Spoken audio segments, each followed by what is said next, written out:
നാട്ടുവഴികളിലൂടെ എന്ന നമ്മുടെ ചാനലിലേക്ക് എല്ലാവർക്കും സ്വാഗതം. അപ്പം നമുക്ക് ചോറിലൂടെ കഴിക്കാൻ പറ്റിയ കറി നമുക്ക് അച്ചിങ്ങ കൊണ്ടും തയ്യാറാക്കിയെടുക്കാം. അപ്പോൾ അച്ചിങ്ങ നമ്മൾ കുറച്ച് നല്ലപോലെ കഴുകിയിട്ട് ഒന്ന് ചെറുതായിട്ട് അരിഞ്ഞ് മൂടി വെച്ചിട്ടുണ്ട്. ഇതിലേക്ക് നമ്മൾ ചേർത്ത് കൊടുക്കുന്ന 2 ചെറിയ സവാള കൊത്തി അരിഞ്ഞെടുത്തിട്ടുണ്ട്. അത് ഇതിലേക്ക് ചേർത്ത് കൊടുക്കാം. ഇതിനാവശ്യത്തിനുള്ള ഉപ്പ് ചേർത്ത് കൊടുക്കാം.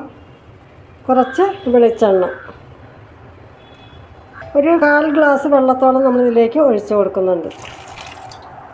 ഇനി ഇതൊന്ന് അടച്ചു വെച്ച് വേവിച്ചെടുക്കാം. ഇതൊന്ന് നമുക്ക് ഇളക്കിയൊക്കെ ഇട്ട് കൊടുക്കാം.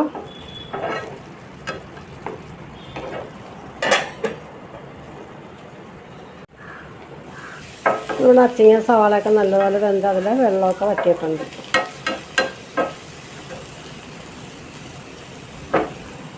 ഒരു എരിവ് കുറഞ്ഞ മുളക് പൊടി 1 സ്പൂണ് ചേർത്ത് കൊടുക്കാം.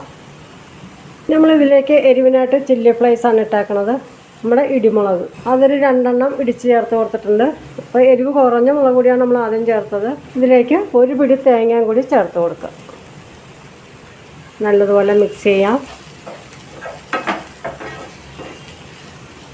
തേങ്ങയൊക്കെ വേണമെന്നുള്ളവർക്ക് ചേർത്ത് കൊടുത്താൽ മതി കേട്ടോ. തേങ്ങയൊക്കെ വേണമെന്നെങ്കിൽ മാത്രം ചേർത്ത് കൊടുത്താൽ മതി. അപ്പോൾ ഇങ്ങനെയൊക്കെ തയ്യാറാക്കുമ്പോൾ ഒരു പ്രത്യേക ടേസ്റ്റാണ്. അതാണ് ഞാൻ വെച്ചാൽ തേങ്ങയൊക്കെ ചേർത്ത് കൊടുത്തത്. തേങ്ങ ഇല്ലെങ്കിലും നമുക്കിതുപോലെ സവാളയും ഉള്ളിയും മുളക് പൊടിയും ഇടിമുളകൊക്കെ ചേർത്ത് തയ്യാറാക്കിയെടുക്കാം. ഇഷ്ടമുള്ളവർക്ക് തേങ്ങയും കൂടി ചേർത്ത് കൊടുക്കാം.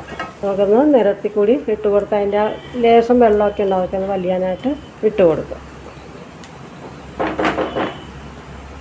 സവാള, അച്ചിങ്ങ, തേങ്ങ ഇതൊക്കെ ചേർത്തിട്ടുള്ളൊരു വെറൈറ്റി മെഴുക്കുവരട്ടി ഇവിടെ റെഡി ആയിട്ടുണ്ട്. എല്ലാവർക്കും ഇഷ്ടപ്പെടുന്ന രീതിയിൽ തന്നെയാണ് നമ്മൾ തയ്യാറാക്കിയത്. ഇത് റെഡി ആയിട്ടുണ്ട്. ഫ്ലെയിം ഓഫ് ചെയ്ത് കൊടുക്കുകയാണ്. അപ്പോൾ ടേസ്റ്റി ഹെൽത്തി ആയിട്ടുള്ള ഒരു അച്ചിങ്ങയും സവാളയൊക്കെ വെച്ചിട്ടുള്ള മെഴുക്കുവരട്ടിയാണ്. എല്ലാവർക്കും ഇഷ്ടപ്പെടും കേട്ടോ.